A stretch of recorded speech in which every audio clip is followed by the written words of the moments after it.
प्रणाम। मैं जदुवंशी। याद आया कि जब नरेंद्र मोदी पहली बार प्रधानमंत्री बने थे तो उन्होंने कहा था न खाऊंगा न खाने दूंगा, और उसकी इस बात को लेकर हम सब खुश हुए थे। तो भ्रष्टाचार की इस मुसीबत को वे क्यों नहीं अभी तक समाप्त कर पाए। सच बोला जाए तो पिछले दशक में मैंने अपनी आंखों से देखा है किस तरह भ्रष्टाचार बढ़ता गया है, हर साल और हर तरह से। महाराष्ट्र में इन दिनों चर्चा खूब हो रही है कि बड़े उद्योगपतियों के गलियारों में कि सरकारी ठेका हासिल करना हो किसी सड़क या पुल के निर्माण के लिए तो पहले पैसा निकालना पड़ता है, फिर मिलता है ठेका। ऐसा कभी हुआ करता था सिर्फ बिहार जैसे पिछड़े राज्य में, जहां से आए दिन खबर मिलती है किसी पुल के गिर जाने की, किसी नई सड़क के बरसात के कारण टूट जाने की। यकीन था कि मुझे कि महाराष्ट्र जैसे संपन्न विकसित राज्य में महत्वपूर्ण सरकारी ठेकों में भ्रष्टाचार न के बराबर होगा।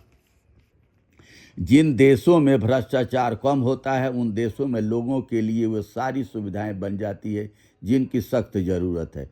किसी देश के विकसित होने के लिए अच्छे स्कूल, अच्छे अस्पताल, अच्छी सड़कें, साफ पीने का पानी घर के नल से और भरोसेमंद बिजली। इस दौर में कुछ भी नहीं हो सकता है बिजली के बिना।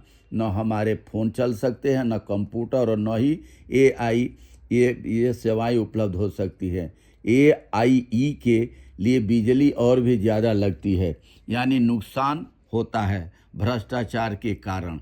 लेकिन अपने देश में भ्रष्टाचार की जड़ें इतनी मजबूत और गहरी हो गई है कि शायद ही कोई राजनेता इस भ्रष्टाचार को समाप्त कर सकेगा निकट भविष्य में।